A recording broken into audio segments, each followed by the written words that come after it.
நம்ம சொன்னாலும் கூட கஸ்டமர் சார் எங்களுக்கு இந்த உலகத்திலேயே பெரிய கம்பெனி 2 கம்பெனி விட நம்மளுக்கு ஜாஸ்தியாக போடும், அவங்க 5 மிஷின் நம்ம 4 மிஷினே பண்ணிடுறோம் அப்படின்னு சொன்னால் 20% இம்ப்ரூவ்மெண்ட் இருக்குன்னா நம்புறதுக்கு யாரும் தயாராக இல்லை. அப்போ நாங்கள் என்ன பண்ணோம், ஓகே நீங்கள் எங்களை நம்ப வேண்டாம், நாங்கள் உங்கள் மிஷின் கொண்டு வாங்க, எங்கள் மிஷின் கொடுக்குறோம், எங்கள் மிஷின் தோத்துச்சுன்னா உங்களுக்கு 50,000 ரூபா, நீங்கள் மிஷின் வாங்க வேண்டியதில்லை.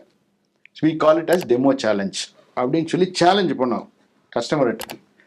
அப்புறம் தான் கஸ்டமர் பார்க்க ஆரம்பித்தாங்க, ஓ இவங்க சொல்கிறது பணத்தை எங்கள் டீலர் 500 ரூபா கட்ட வைப்பார், இல்லைன்னா செக்கை வைப்பாங்க on the table, it's open challenge, எங்கள் மிஷினை உங்கள் ஆப்ரேட்டரை, எங்கள் ஆப்ரேட்டர்லாம் வேண்டாம், உங்கள் ஆப்ரேட்டரே போட்டுக்கலாம், எங்கள் மிஷின் தோத்ததுன்னா நீங்கள் we are ready to give you 50,000 rupees. அப்புறம் தான் அவங்க பார்க்க ஆரம்பித்தாங்க, ஓ இந்த கம்பெனியில் ஏதோ இருக்க மாட்டிருக்கு, இவங்க நிஜம்தான் பேசுகிறாங்களாட்டு இருக்குது, இட்ஸ் ஒர்த் எக்ஸ்ப்ளோரிங், ட்ரையிங்.